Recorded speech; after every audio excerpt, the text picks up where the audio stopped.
so hot coming into the grand finals, and they just literally, just like a hot iron hitting cold water, boom, just get cooled down instantly, just like that chug splash. No doubt must be feeling right now because it's so sweaty. The competition is going to get so stiff, and you're looking at here, things are going to get ratcheted up a notch. Considering, Sundown, we have a Coral Castle finish in our midst, in the distance. But let's just focus in on this trio fight right now. Floki, Clement, Nakos, who's been heating up, had a great game previously. These are the fights that they had lose, because we saw them in day one where they had those bad game 2 and game 3. This cannot go. They have to go their way here. Yes, it's a nice knock on Vadil. Yeah, Floki actually just put Vadil in a blender there for a second, getting over to the side there. Kylie also going to end up dropping from a couple boxes away, getting a key siphon too over onto Nakos, who desperately needed the extra shield. They wanted that pickup. They know that Frostroki is still around here somewhere. They have the additional flopper, but keep an eye on the bottom right-hand corner. See all of those triangles who are already rotating the zone ahead of them, and with only one shockwave, it's going to be very dangerous for this trio to approach the outside. Still 66 players remaining. 25 trios, so continuing the trend of having a little bit of a denser lobby. However, thanks to those 3 eliminations, they're not going to have to worry about this tier 2 storm surge when it rears its head. Yeah, it feels great. They got the elims, but they're not yet in the placement threshold. We are about 8 trios going down before we can start doling out those points.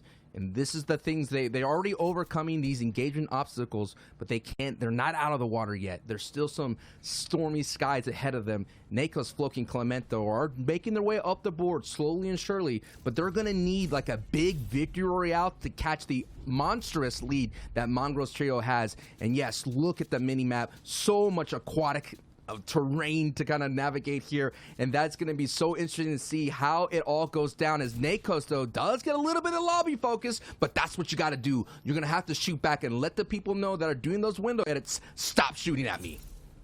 And one of the key things about this trio is their ability to get eliminations gives them the opportunity to climb up the leaderboard just a little bit more effectively. Again, we've talked about it in the games where they don't drop right away. They're one of the more aggressive trios, so their averages are brought down a little bit by those complete and utter goose egg games. When you take those out of consideration, they have a really good time. But forget what I'm saying right now, as the matter of importance is in the bottom right-hand corner. You see that white circle? That's the 4th safe zone. There's only 3 trios currently inside of it, so everyone else is going to begin a mad dash to just pack in on the southern side of that circle. The entirety of the lobby will be trying to squeeze into that area because everyone else is going to be coming from that side. Nobody wants to put themselves as the first ones out over water. It makes it so easy. You can see everyone going at once, just desperately swimming, hoping to avoid the fire at the top. And just look at the charge up the beach. Storming the beachhead comes EU.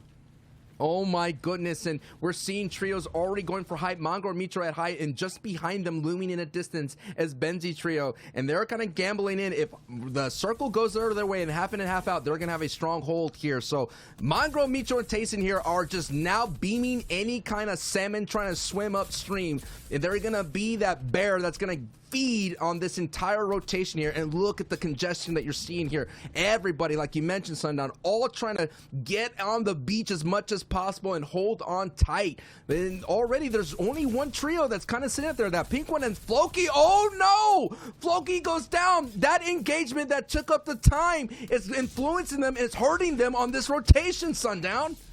And they're completely out there. Clement got picked up earlier. Nakos going down right afterward in the long rotation. The top 14, we talked about their ability to get eliminations, but at what cost? Apparently everything, as our number 1 trio sits high atop their perch, high atop the throne. They're first in the leaderboard. They're first right now in positioning here. Nakos gets a little bit of a gimme there as Dave, aka Rojo, will tick over, but one more player will drop and our Storm Surge will turn off. We have 19 trios left, so almost into the placement points, but yet again, up on the high ground, Mitro, Mongraal, and TaySon priority positioning. Our second place team still in the lobby, but they're going to have to be toppled at some point.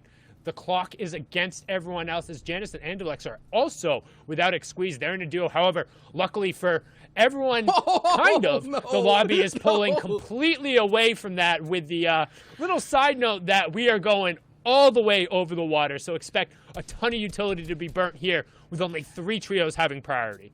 Split Splash, we are taking a bath here in this in-game. It's all going to be aquatic. It's all going to be chaotic. It's all going to be dangerous. But at the end, there's going to be someone that's going to have a victory royale. They're going to be soaked. They're going to be tired from all the sweat and all the water. But it's going to be a big game. Somebody could easily kind of bolt their way up their leaderboard. But if Mongraal Mitro and TaySon, yes, they didn't get the victory royale, but Shio said it best. They kind of got a mini victory just by staying up. And look at it. They're at height.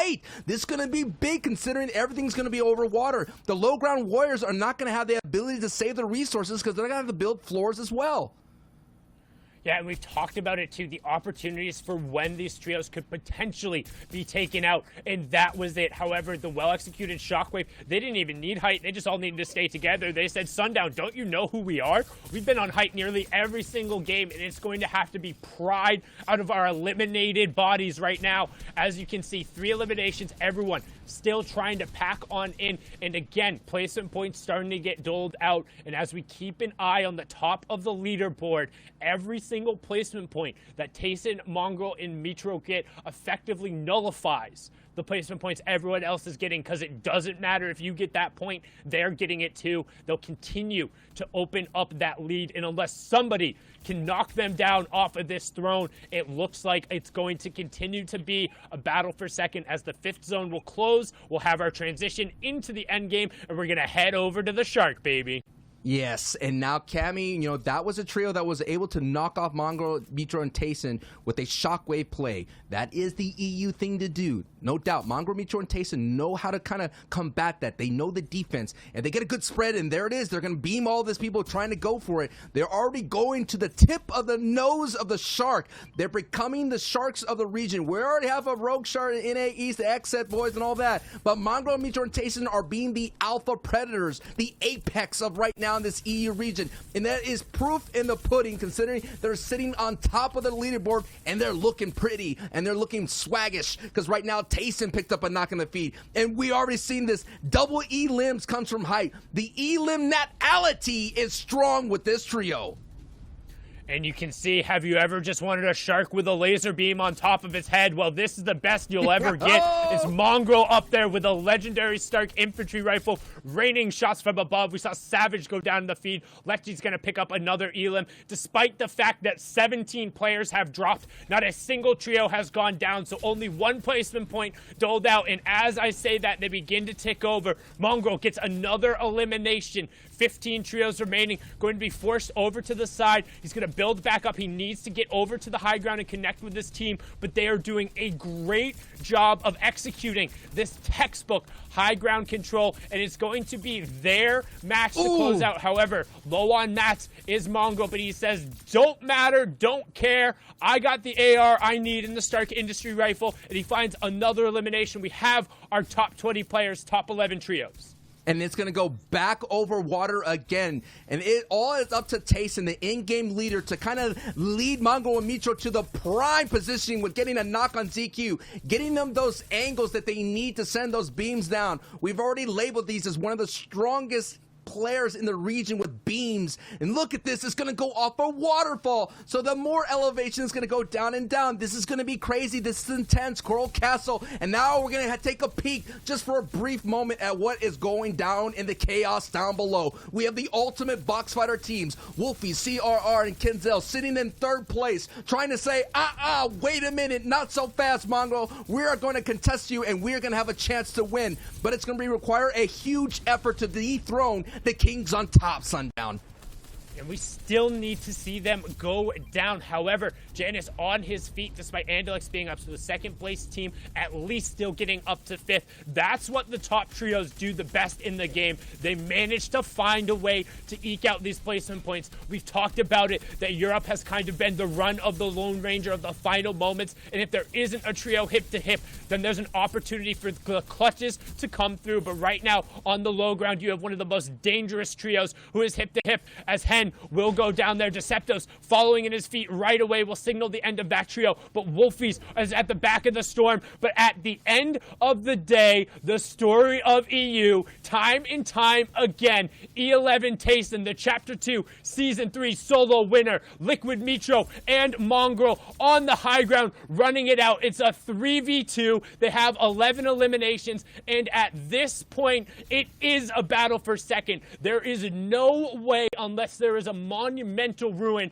that with the way this trio is playing so far, anybody will be able to catch them or repeat this performance, and this is why Mitro drops down. TaySon and Mongraal shooting fish in a literal barrel of the zone. 13 eliminations, 38 points. You know they're feeling it when TaySon edit downs Mitro to be the ultimate swanton bomb off the top rope, getting the big-time elims and the victory royale. Sundown. Wow, man. We all question, will Mongraal, Mitro, and TaySon have a successful hot start in day 2? And that right there, with the great consistency in that opening games, proves that they have a great chance of walking away to being that FNCS Trios champion. 55 points through the first 2 games. This trio is averaging now just over 25 points a game. That's a victory royale with nothing else. This run is nuts, but we're going to send it on over to Zeke, Shio, and Reese to show us how good it really is. First game jitters, no. Thank you, Reese. Thank you. Number 1. Listen, first game jitters are gone. The trio cracks back. I can't believe it. And these guys did a perfect job of calling this out for us, right? TaySon being your solos invitational FNCS champion from Chapter 2 Season 3. Coming in, you've got the veterans, the pioneers, Mongraal and Mitro. You slam them all together, and we may very well be looking at the next FNCS Trios champions. Let's take a look at these leaderboards.